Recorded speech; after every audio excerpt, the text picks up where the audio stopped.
ആശ്വാസം തരുന്നത് വെള്ളവും, ക്ഷീണമകറ്റുന്നത് മദ്യവും, ജീവനീയങ്ങളിൽ പാലും, ശരീരപുഷ്ടിയിൽ മാംസവും, തൃപ്തിയുണ്ടാക്കുന്നതിൽ മാംസരസവും, രുചിയുണ്ടാക്കുന്നതിൽ ഉപ്പും, ഹൃദയപ്രിയമായിട്ടുള്ളവയിൽ പുളിയും, ബലമുണ്ടാക്കുന്നതിൽ കോഴിമാംസവും, വീര്യം വർദ്ധിപ്പിക്കുന്നതിൽ മുതലയുടെ ശുക്ലവും പ്രശസ്തമാണ്. വസ എന്ന് പറഞ്ഞാൽ അതിൻ്റെ നെയ്യ്, ആ കട്ടിയുള്ളത്. അപ്പോൾ ശരീര നിലനിൽപ്പിന് അന്നമാണ് ഏറ്റവും വേണ്ടത്. വെള്ളം കുടിക്കുമ്പോഴാണ് ആശ്വാസം വരുന്നത് ഏത് ക്ഷീണത്തിലും. വളരെ ആവശ്യമായിരിക്കുന്നവന് ഒരല്പം വീഞ്ഞോ മദ്യമോ ഒക്കെ കൊടുത്താൽ ഇങ്ങ് വരുന്ന വരവ് പ്രത്യേകമാണ്. കുഞ്ചൻ നമ്പ്യാർ പറഞ്ഞ പോലെ കാക്ക, കൊക്ക്, ചെറുകിളി, ഹനുമാൻ, ഇങ്ങനെയാണ് അതിൻ്റെ വളർച്ച. മനസ്സിലായില്ല? ചാരായ ഷാപ്പിൻ്റെ അവിടെ പോയി പതുക്കെ ഇങ്ങനെ കാക്കയെ പോലെ നോക്കും. പിന്നെ അങ്ങോട്ട് ചെന്ന് കഴിഞ്ഞാൽ നിൽപ്പനാണെങ്കിലും ധ്യാനിച്ച് നിന്നാണ് പിടിപ്പിക്കുന്നത്. ഇപ്പം നിൽപ്പൻ്റെ കാലമാണ്. am I right? ഇരിപ്പനില്ല. ഒരു നിൽപ്പൻ അടിച്ചിട്ട് പോരുകയാണ് ഉദ്യോഗസ്ഥന്മാരൊക്കെ. അപ്പോൾ ആ നിൽപ്പൻ അടിക്കുമ്പോഴും ധ്യാനമാണ്, കൊക്കിനെ പോലെ. ഇത് ചെല്ലുന്നതനുസരിച്ച് ചെറുകിളിയാവും, ചിലയ്ക്കാൻ തുടങ്ങും. ശരിയല്ല? ഇത് കഴിഞ്ഞാൽ ഉടുത്തതൊക്കെ തലയെ കെട്ടി ഹനുമാനായിട്ട് ഇങ്ങോട്ടൊരു പ്രത്യക്ഷപ്പെടണം. അതുകൊണ്ട് ക്ഷീണമകറ്റുന്നതിൽ മദ്യത്തിന് ശക്തി കൂടുതലാണ്. ജീവനീയങ്ങളിൽ വൈറ്റമിൻസ് പാല് ആണ് ഏറ്റവും ശ്രേഷ്ഠം. ഏറ്റവും ശ്രേഷ്ഠമായത് പാലാണ്. എല്ലാ ജീവനീയ ഗുണങ്ങളും തികഞ്ഞ പാല്. അതുകൊണ്ട് ജീവനീയങ്ങളിൽ ഏറ്റവും ശ്രേഷ്ഠം പാലാകുന്നു. അതുപോലെ തന്നെ തൃപ്തി തരുന്നത് മാംസരസമാകുന്നു. യൂഷം, സൂപ്പാണ് ഏറ്റവും തൃപ്തി ഉണ്ടാക്കുന്നത്. ശരീരപുഷ്ടിയിൽ മാംസം വെച്ച് കെട്ടിയാൽ പോലും ഉണ്ടാവും. പേശിയൊക്കെ പോയാൽ ആ പേശി പോയിടത്ത് നവരനെല്ലിൻ്റെ അരിയും മാംസവും കൂടെ വേവിച്ച് വെച്ച് കെട്ടിയാൽ അവിടെ മാംസം വെച്ചു വരും. ശോഷിച്ചിടത്ത് മാംസം അതീവ ശക്തമാണ്. ഇത് വളരെ ശ്രദ്ധേയമായി ചരകൻ പറഞ്ഞിട്ടുള്ളതാണ്. അതിലഹിതമാണ് പറഞ്ഞുകൊണ്ടിരുന്നത്. ക്ഷാര ഗുണമുള്ള പദാർത്ഥങ്ങൾ പുരുഷന്മാർ ഈ കാലഘട്ടത്തിൽ വല്ലാതെ കഴിക്കുന്നുണ്ട് എന്ന് നിങ്ങൾക്കറിയാം. പഴയ കാലത്ത് അമ്മമാർക്ക് അറിയാമായിരുന്നതുകൊണ്ട് കുട്ടികൾക്ക്, പുരുഷ പ്രജകൾക്ക് പൗരുഷമുണ്ടാകുന്ന അന്നം കൊടുക്കുമായിരുന്നു. ഒന്ന് വിമൻ ആക്ടിവിസം. അതുകൊണ്ട് അമ്മമാരിൽ തന്നെ ഒരു പുരുഷ പ്രജയോട് ഒരകലം വന്നു കഴിഞ്ഞിട്ടുണ്ട്. ഒന്ന്, ഇതിൽ പങ്കുവഹിക്കുന്ന വലിയൊരു തെറ്റിദ്ധാരണയുണ്ട്. സ്ത്രീ സ്വാതന്ത്ര്യമോ പുരുഷ സ്വാതന്ത്ര്യമോ, സ്ത്രീ മുന്നേറ്റമോ പുരുഷ മുന്നേറ്റമോ അല്ല ആവശ്യം. സ്ത്രീ പുരുഷ പ്രേമമാണ് ആവശ്യം. ഈ വഴിയിൽ നിങ്ങളുടെ ഭരണാധികാരികളോ നിയമജ്ഞന്മാരോ മതനേതാക്കന്മാരോ സംസാരിക്കുകയോ ചിന്തിക്കുകയോ ചെയ്യുന്നില്ല. എൻ്റെ അറിവ് ശരിയാണെങ്കിൽ കേരളം ഇന്ന് ശക്തമായ സ്ത്രീ പുരുഷ ശത്രുതയുടെ കേന്ദ്രമാണ്.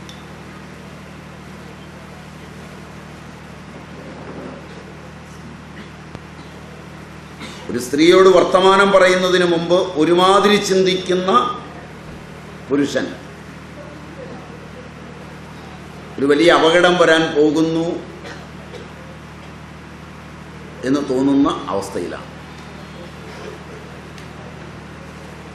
മാധ്യമങ്ങളും എൻ്റെ അറിവ് ശരിയാണെങ്കിൽ അത് വിദേശ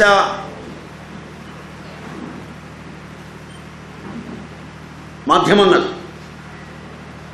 വൈദേശിക ഭരണകൂടങ്ങളെ മറിച്ച രീതിയിൽ ജനാധിപത്യത്തിലൂടെ ഇന്ത്യൻ ഭരണകൂടങ്ങളെ മറിക്കുന്നതിനെടുത്ത തന്ത്രയുക്തിയാണെന്നാണ്. പത്രങ്ങളിൽ കാണുന്ന പലതും ആസൂത്രിതവും കൃത്രിമമായി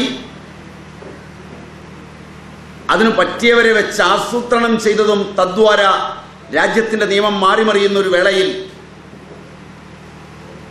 കാമികളായ ധനകാമം, വസ്തുകാമം, അധികാരകാമം മുതലായ കാമമുള്ള സ്ത്രീകളെ വെച്ചുകൊണ്ട് ഭരണകൂടങ്ങളെ മറിക്കുവാനും ജനത്തിൻ്റെ സ്വസ്ഥതയും സ്വൈരജീവിതവും തകർക്കുവാനും കൃത്യമായി ഉദ്ദേശിച്ചുള്ള ഒരു യാത്രയാണെന്നാണ് എനിക്ക് തോന്നുന്നത്.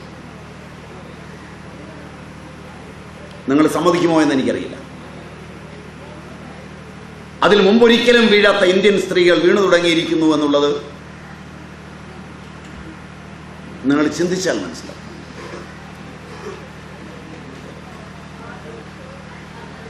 നാളെ ഇന്ത്യൻ ഭരണകൂടങ്ങളെ മറിക്കാൻ പോകുന്നത്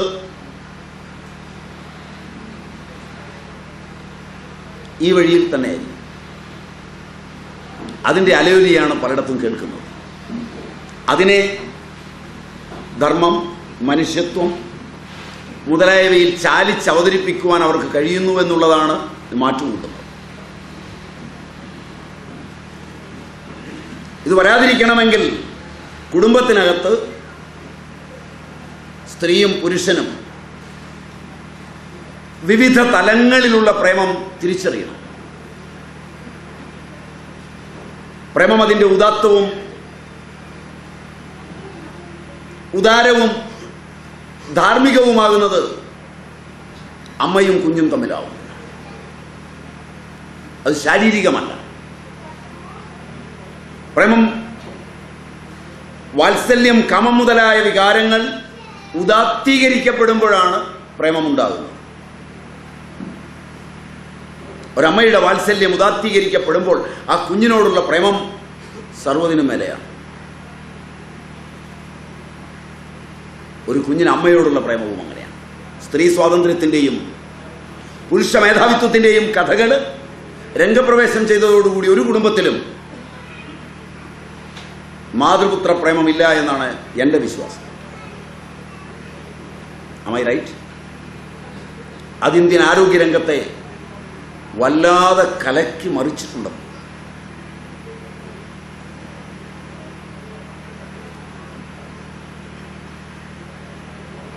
ആ വഴിക്കല്ല മാധ്യമങ്ങൾ നീങ്ങുന്നത്, നിങ്ങൾ ആക്ടിവിസ്റ്റുകൾ നീങ്ങുന്നത്. നിങ്ങളുടെ കഥകളും കലകളും നീങ്ങുന്നു. രണ്ട് സഹോദരങ്ങൾ തമ്മിലുള്ള പ്രേമമാണ്. വേൾഡ് വൈഡ് വെബ്, വിശ്വവിശാല ജാലകം തുറന്നതോടുകൂടി ആ ബന്ധം വളരെ വികലമായി കഴിഞ്ഞിട്ടുണ്ട്. എത്രത്തോളം വികലമാകാമെന്ന് പറയാൻ എൻ്റെ നാവുകൾ പറ്റില്ല. കാരണം ഇവരതിനു മാത്രം പശുക്കളെ ഇവിടെ വളർത്തുന്നില്ല, ചാണകം കലക്കി കുടിച്ച് നാവ് ശുദ്ധിയാക്കാൻ. അത്ര വികലമാണ്.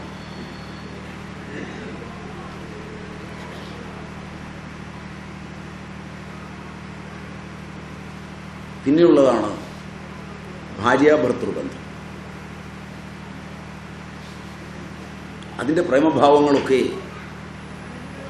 മുട്ടത്ത് വർക്കിയും പൊൻകുന്നം വർക്കിയും എം മുകുന്ദനും ഒക്കെ നോവൽ എഴുതാൻ തുടങ്ങിയ കാലത്ത് തന്നെ നഷ്ടമായി.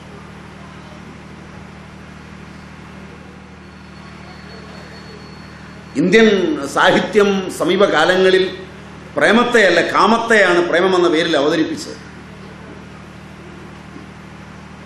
അതിൻ്റെ ബാക്കി പത്രങ്ങളായിരുന്നു ഇന്ത്യൻ സ്ത്രീകളുടെ വസ്ത്രധാരണ രീതിയും തുടർന്നു വന്ന മുന്നേറ്റങ്ങളുമെല്ലാം. അതെവിടം വരെ എത്തിയെന്ന് മാധ്യമങ്ങളിൽ ആങ്കറിംഗ് നടത്തുന്ന സ്ത്രീകളും നിങ്ങൾക്ക് പ്രിയങ്കരനായ ശ്രീകണ്ഠൻ നായരും കഴിഞ്ഞ ദിവസം സൂര്യയിൽ പ്രത്യക്ഷപ്പെട്ടതോടുകൂടി നിങ്ങൾക്ക് ബോധ്യമായിട്ടുണ്ട് എവിടം വരെ പോകാം, എത്രത്തോളം ആകാം. Am I right? Am I right?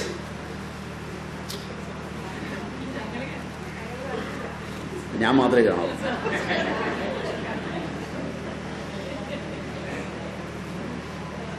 അപ്പോൾ നിങ്ങൾ കണ്ടില്ല, ഭാഗ്യം.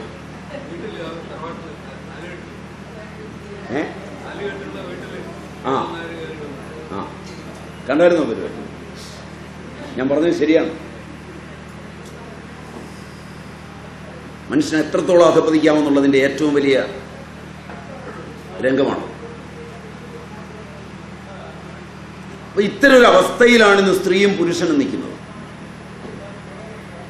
ഏത് സമയവും പൊട്ടിത്തെറിക്കാവുന്ന, ഏത് സമയവും വികാരപരമായി മാറാവുന്ന, ഏത് സമയവും നിയമജ്ഞന്മാരുടെ അടുക്കലേക്ക് പോകാവുന്ന, എന്തും ചോദിക്കാവുന്ന, എന്തും പറയാവുന്ന ഒരു വൈകല്യത്തിലേക്ക് ലോകം നീങ്ങുക. ഇതൊക്കെ നിങ്ങളുടെ പിള്ളേർ നാളെ അനുഭവിക്കേണ്ടി വരും. അതുകൊണ്ട് സ്ത്രീ പുരുഷ പ്രേമം അതുണ്ടാകുമ്പോൾ ഒരു സത്യം നിങ്ങൾക്ക് മനസ്സിലാവും. ചരകൻ പറഞ്ഞു, പുരുഷന്റെ പ്രത്യക്ഷ വാചീകരണമാണ് സ്ത്രീ.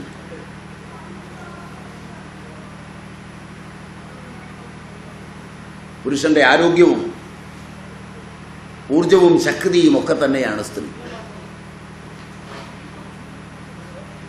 ആ കാഴ്ചപ്പാട് ആയുർവേദത്തിന് ഭംഗിയായി ഉണ്ടായിരുന്നു. അതറിഞ്ഞ് പെരുമാറിയിരുന്ന കാലങ്ങളിൽ ആഹാരത്തിലും മറ്റുള്ളതിലുമൊക്കെ ശ്രദ്ധ വെച്ചതുകൊണ്ടാണ് ഉത്തമ സന്താനങ്ങൾ ഉണ്ടായത്.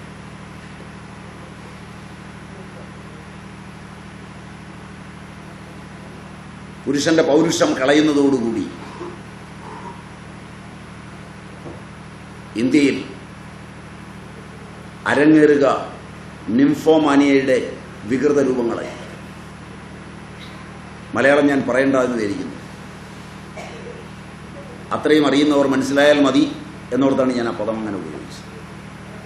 കാരണം അതിനെ മലയാളീകരിച്ച് പറയാൻ എൻ്റെ അമ്മ എൻ്റെ നാവിന് അനുമതി തരുന്നില്ല. അതുകൊണ്ട് കാരണം സ്ത്രീ എന്നും അമ്മയാണ്. സ്ത്രീയെ ദുഷിച്ചു പറയുന്ന ഏത് പദവും ഒരമ്മയുടെ ശാപമേറ്റുവാങ്ങുന്നതാണ്. അതുകൊണ്ട് ഞാൻ എൻ്റെ മലയാളത്തിലേക്ക് തൽക്കാലം പോകുന്നില്ല. നിങ്ങൾക്ക് മനസ്സിലായവർക്ക് മനസ്സിലാകട്ടെ. അതുകൊണ്ട് അവർ വളരെയേറെ ഞാൻകുട്ടികളെ വളർത്തിയിരുന്നത് വളരെ ശ്രദ്ധിച്ചാണ്. ആ ശ്രദ്ധയാണ് അവർക്കൊരു മേൽക്കൈ ഉണ്ടെന്ന് ധരിച്ചത്. ഇന്ത്യൻ ജീവിതത്തിൽ ഒരിക്കലും ബാഹ്യമായല്ലാതെ പുരുഷന് മേൽക്കൈ ഉണ്ടായിരുന്നില്ല. ഇന്നാകട്ടെ എല്ലാ മേൽക്കൈയും ഏതെങ്കിലും പുരുഷന്റെ കയ്യിലാണ്, സ്ത്രീക്കല്ല.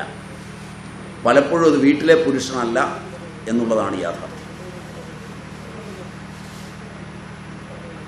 എന്താ ചിരിക്കുന്നത്? എന്താ ചിരിക്കുന്നത്? ഞാൻ നുണ പറഞ്ഞോ? കാരണം ഇന്ത്യൻ സംസ്കൃതിക്ക് ബയോ ക്ലോക്കിനെ കുറിച്ച് നല്ല ധാരണയുണ്ടായിരുന്നു. നിങ്ങൾക്കില്ല. ബയോ ക്ലോക്ക് പ്രകാരം സാധാരണ ക്രോണോളജിക്കൽ ക്ലോക്കിൻ്റെ പ്രായം സമമായ ഒരു സ്ത്രീയും പുരുഷനും തമ്മിൽ 9 വയസ്സിൻ്റെ വ്യത്യാസമുണ്ട്. ആരായിരിക്കും മൂത്തത്? അല്ല. 15 വയസ്സുള്ളൊരു സ്ത്രീ 15 വയസ്സുള്ള പുരുഷനെ എടുത്താൽ സ്ത്രീയേക്കാൾ 9 വയസ്സിന് ഇളയതാണ് ആ പുരുഷൻ. ബയോ ക്ലോക്ക് 16 വയസ്സിലൊരു സ്ത്രീക്ക് കുട്ടിയുണ്ടാവാനുള്ള പ്രായം ഉണ്ടാകുമെങ്കിൽ 25 വയസ്സിലെ പുരുഷനുണ്ടാവും.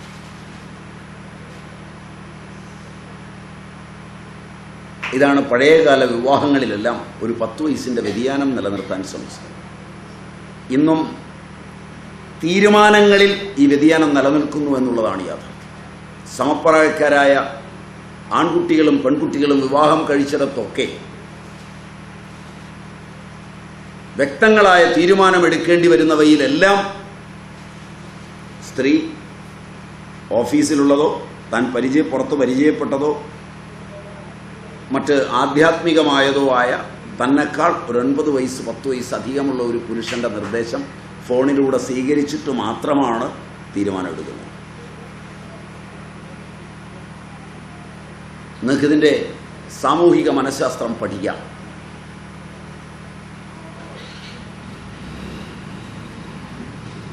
അതിൻ്റെ ശൂന്യതാബോധം പുരുഷൻ നികത്തുന്നത് അപ്പുറത്ത് അവനേക്കാൾ 9 വയസ്സ് പ്രായം കുറഞ്ഞ വേറൊരു പെൺകുട്ടിയെ കണ്ടുപിടിച്ച് ഉപദേശിച്ച് തന്നെയാണ്.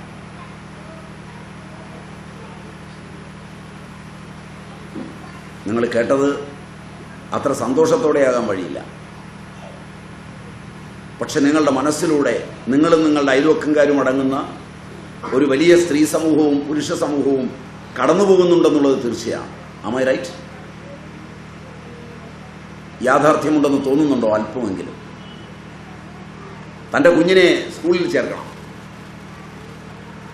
ഭർത്താവ് ഭാര്യ ഒരുമിച്ചിരുന്നല്ല തീരുമാനിക്കുന്നത്. സമപ്രായക്കാരായ അവരുടെ കൂട്ടത്തിൽ നിന്ന് ഭാര്യ അവൾക്ക് പ്രായത്തിൽ ഉപദേശിക്കാൻ ഒരു 10 വയസ്സെങ്കിലും മൂത്ത ഒരാളിനെ വിളിച്ച്, സാറേ ചേട്ടാ കുട്ടി ജയിച്ചു, എവിടെയാണ് ചേർക്കേണ്ടത് എന്ന് ബാഹ്യമായി ചോദിക്കുന്നിടത്താണ് ഇന്ന് കേരളം നിൽക്കുന്നത്. അതിനോട് പ്രതികരിച്ചാൽ പ്രശ്നങ്ങളാകുമെന്നുള്ളത് കൊണ്ട് സഹിക്കുകയും ക്ഷമിക്കുകയും ചെയ്ത് തള്ളിപ്പോകാൻ അപ്പുറത്ത് ശ്രമിക്കുന്ന പുരുഷൻ അതിനിടയിൽ എപ്പോഴെങ്കിലും തൻ്റെ ജോലിസ്ഥലത്ത് തന്നോടങ്ങനെ ചോദിക്കാൻ ഒരാളെ കണ്ടെത്തുകയും അവിടെ ഉപദേശം കൊടുത്ത് സംതൃപ്തമാവുകയും ചെയ്യുന്ന ഒരു കേരളം രൂപാന്തരപ്പെട്ടുകൊണ്ടിരിക്കുകയാണ്. Am I right? ഞാൻ നേരത്തെ പറഞ്ഞു, ബയോ ക്ലോക്കിൽ സമപ്രായക്കാരാകണമെങ്കിൽ ഒരു 8-10 വയസ്സിൻ്റെ വ്യതിയാനം വേണം. ഒരു 9 വയസ്സ് 8 വയസ്സ് 10 വയസ്സ്. ഈ പ്രശ്നം കാണുന്നില്ല, മുമ്പ് കണ്ടിരുന്നില്ല. ഉണ്ടോയെന്ന് ആലോചിച്ച് നോക്ക്. നിങ്ങളുടെ ഇടയിൽ ഉണ്ടല്ലോ ഈ പ്രായത്തിലുള്ളവർ.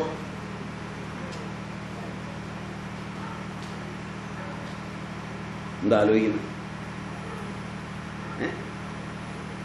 എന്നാ പറഞ്ഞ നിങ്ങൾക്ക് ആലോചിക്കാം. നിങ്ങൾ കേൾക്കാത്ത പലതുമാണ് ഞാൻ പറയുന്നത്. പക്ഷെ നിങ്ങൾക്ക് ചിന്തിക്കാം. കാരണം ഓരോ ജീവിക്കും അതിൻ്റെ ബയോ ക്ലോക്ക് ഉണ്ട്, അതിൻ്റെ ക്രോണോളജിക്കൽ ക്ലോക്ക്. ക്രോണോളജിക്കൽ ക്ലോക്കിനെ ബയോ ക്ലോക്ക് അതിജീവിക്കുന്നു എന്നുള്ളതാണ് ഈ കാലഘട്ടത്തിൻ്റെ മറ്റൊരു പ്രത്യേകത. 16 വയസ്സിൽ സ്ത്രീകൾ ആദ്യത്തെ ആർത്തവം കാണിച്ചൊരു കാലഘട്ടം മാറിയിട്ട് ഇന്ന് 9 വയസ്സിൽ കാണിക്കുകയാണ്. അത് ക്രോണോളജിക്കൽ ക്ലോക്കിനെ ബയോ ക്ലോക്ക് അതിജീവിച്ചിരിക്കുന്നു.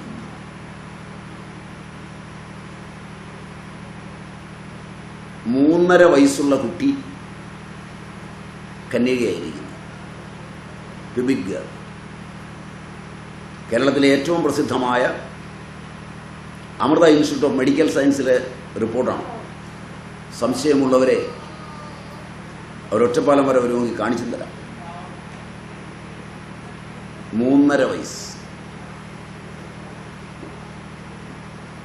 നിങ്ങളുടെ ഭക്ഷണ രീതി, ജീവിത രീതി ഇവയെ കൊണ്ട് മാറുക.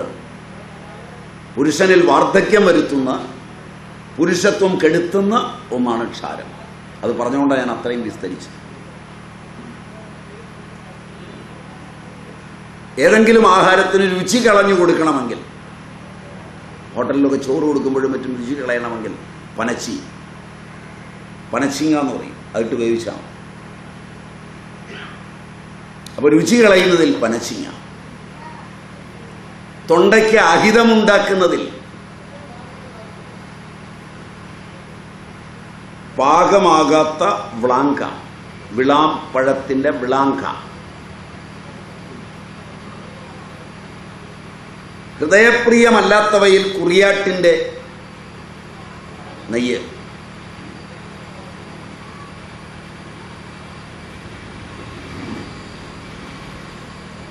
മുലപ്പാൽ ഉൽപ്പാദിപ്പിക്കുവാനും സാൽമ്യമായിരിക്കുവാനും രക്തത്തെ സ്തംഭിപ്പിക്കുവാനും രക്തപിത്തത്തെ ശമിപ്പിക്കുവാനും ആട്ടിൻപാൽ. അതുകൊണ്ടാണ് പഴയ കാലത്ത് കേരളത്തിലെല്ലാം കോലാട് ധാരാളം ഉണ്ടായിരുന്നു. ആട്ടിൻപാല് മുത്തങ്ങയായിട്ട് കാച്ചി കുട്ടികൾക്ക് കൊടുത്തിരുന്നു. അന്ന് നിങ്ങളിന്നെടുക്കുന്ന വാക്സിനേഷനുകളില്ലാതെ തന്നെ കുട്ടികൾ ആരോഗ്യമുള്ളവരായി നിലനിന്നിരുന്നു.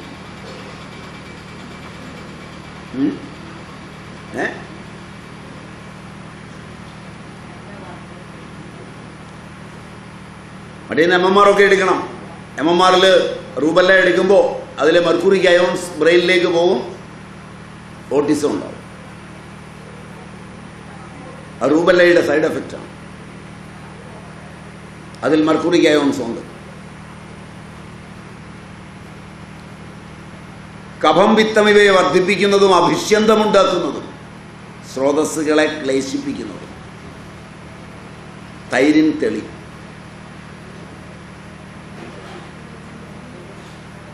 തൈരിൻ്റെ തെളി, ആ വെള്ളം, അത് അഭിഷ്യന്തമുണ്ടാക്കും, സ്രോതസ്സൊക്കെ അടയും, ഉപദ്രവമുള്ളതാണ്.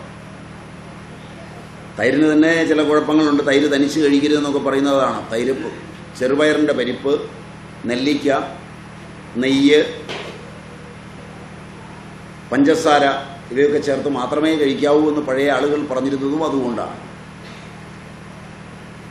ശരീരം മെലിയിപ്പിക്കാൻ കാട്ടുഗോതമ്പിൻ്റെ ചോറ്, വല്ലാതെ തടി വെച്ചവർക്ക് അത് കൊടുത്താൽ മതി. ശരീരത്തെ രൂക്ഷമാക്കാൻ, അതിൻ്റെ സ്നിഗ്ധത കളഞ്ഞെടുക്കാൻ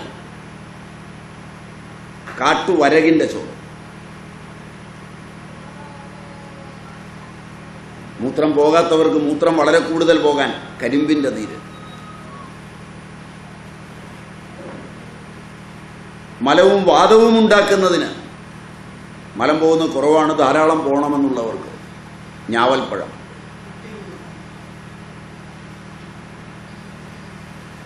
കഫം പിത്തം ഇവ വർദ്ധിപ്പിക്കാൻ ഉഴുന്നും എള്ളും അരിയും ചേർത്തുണ്ടാക്കുന്ന കഞ്ഞി.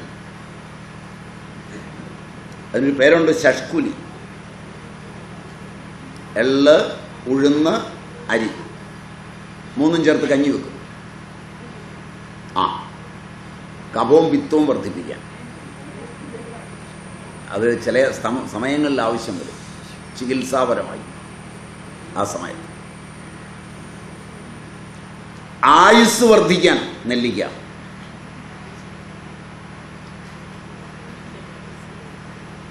കാരണം ഏറ്റവും ആയുസ് കുറയ്ക്കുന്ന, ആയുർദൈർഘ്യം കുറയ്ക്കുന്ന, വാർദ്ധക്യം വരുത്തുന്ന രോഗമാണ് ക്യാൻസർ. വരാതിരിക്കാനും വന്നത് പോകാനും നല്ല പോലെ നെല്ലിക്ക നീരടിച്ച് കഴിച്ചാൽ മതി. നിങ്ങൾക്കത് മനസ്സിലാകാൻ എളുപ്പത്തിന്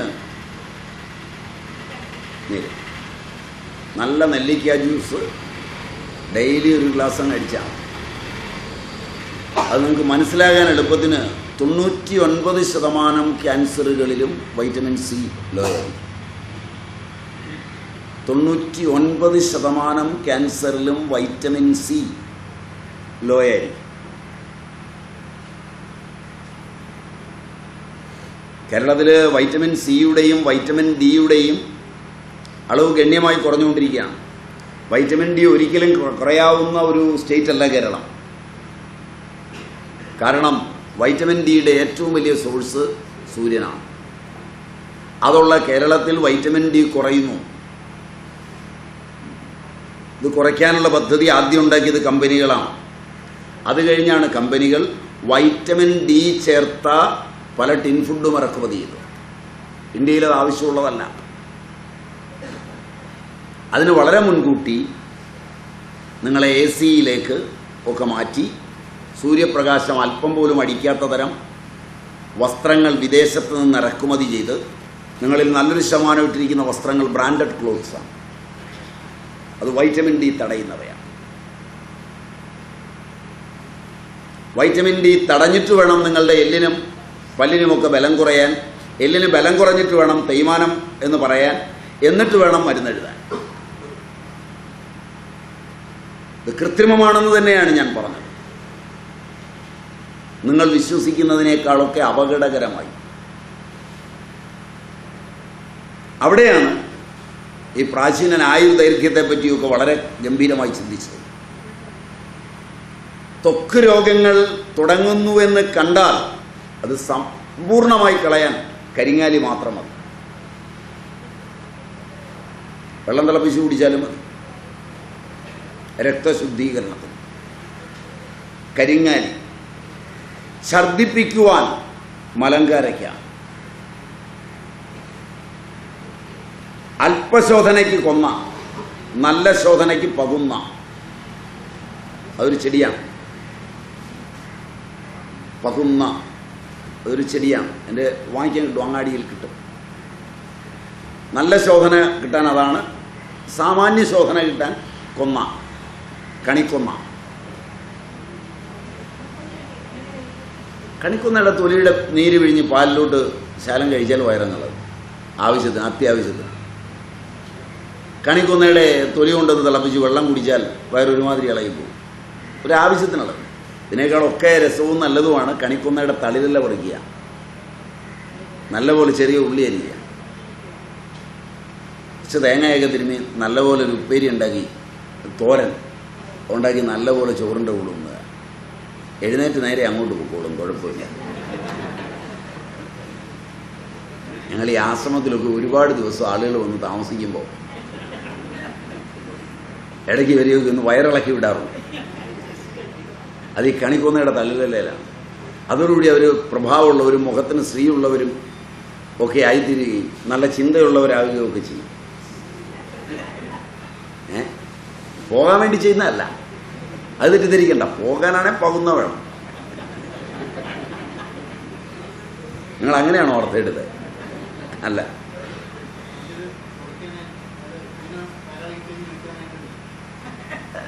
ആ കഴിച്ചത് തീരുമ്പോൾ നിന്നോളൂ, വലിയ കുഴപ്പമൊന്നുമില്ല. വേണേ ഒരു അല്പം ഉപ്പിട്ട് കഞ്ഞിവെള്ളം കുടിച്ചാണ്.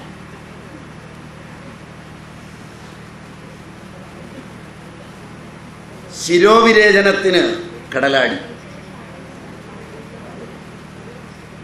എല്ലാ തലയിലെ നീരും ട്യൂമറും എല്ലാം പോകാൻ നല്ലതാണ്. എല്ലാ അണുക്കളെയും നശിപ്പിക്കുന്ന സാധനങ്ങളിൽ ഒന്നാമനാണ് അപാമാർഗ, കടലാടി.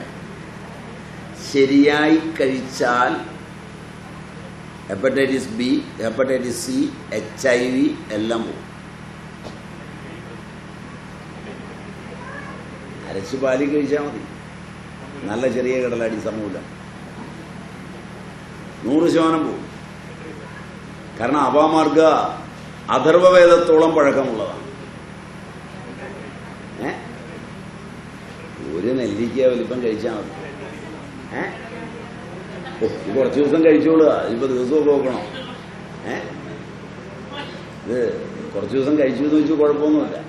തൈറോയിഡിന് ഏറ്റവും നല്ലതാണല്ലോ ചെറുകടലാടി, നിലമ്പരണ്ട, നിലപ്പനൊക്കെ.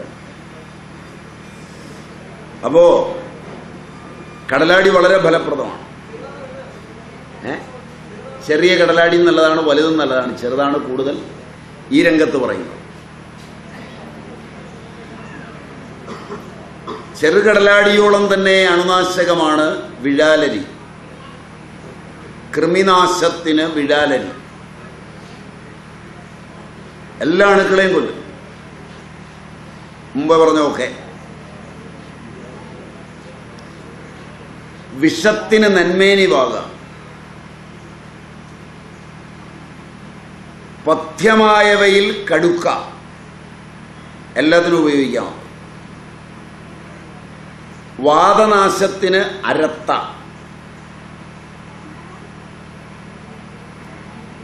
വാതഹരദ്രവ്യങ്ങളിൽ ആവണക്കിൻ്റെ വേര്, ദീപനപാചനങ്ങളിൽ അഗ്നിയെ ദീപ്തമാക്കാനും കഴിക്കുന്നത് നല്ലപോലെ ദഹിപ്പിക്കുവാനും ജഠരാഗ്നിക്ക് വർധനവുണ്ടാകുവാനും കാട്ടുതിപ്പലി വേര്. കാട്ടുതിപ്പലി വേര്.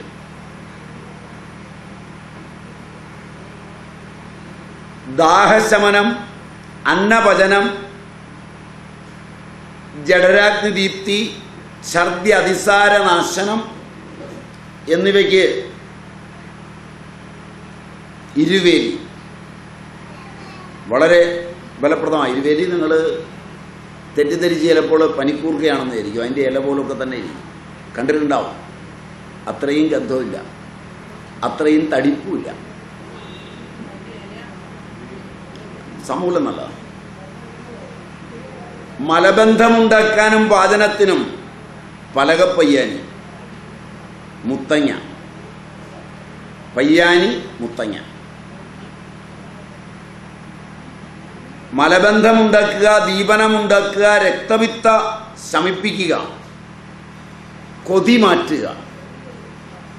ആരെങ്കിലും ഭക്ഷണം കഴിക്കുന്നതൊക്കെ ഉണ്ട്, ഒരു വാക്ക് പറഞ്ഞു പോയി പിന്നെ കഴിക്കാൻ പറ്റുന്നില്ല, അങ്ങനെ വരുന്നതിനൊക്കെ ഏറ്റവും നല്ലതാണ് കൊടിത്തൂവ.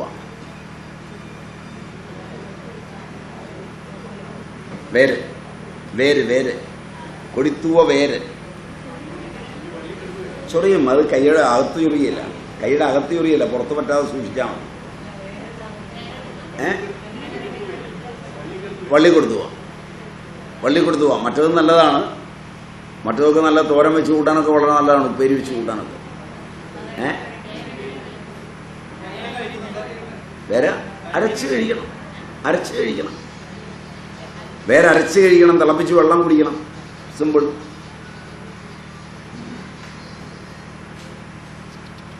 ദീപനമുണ്ടാക്കുവാനും ഗുദത്തിൽ വരുന്ന നീര് മാറ്റുവാനും വയറുവേദനയും മറ്റും മാറ്റുവാനും കൊടുവേലിക്കിഴങ്ങ്.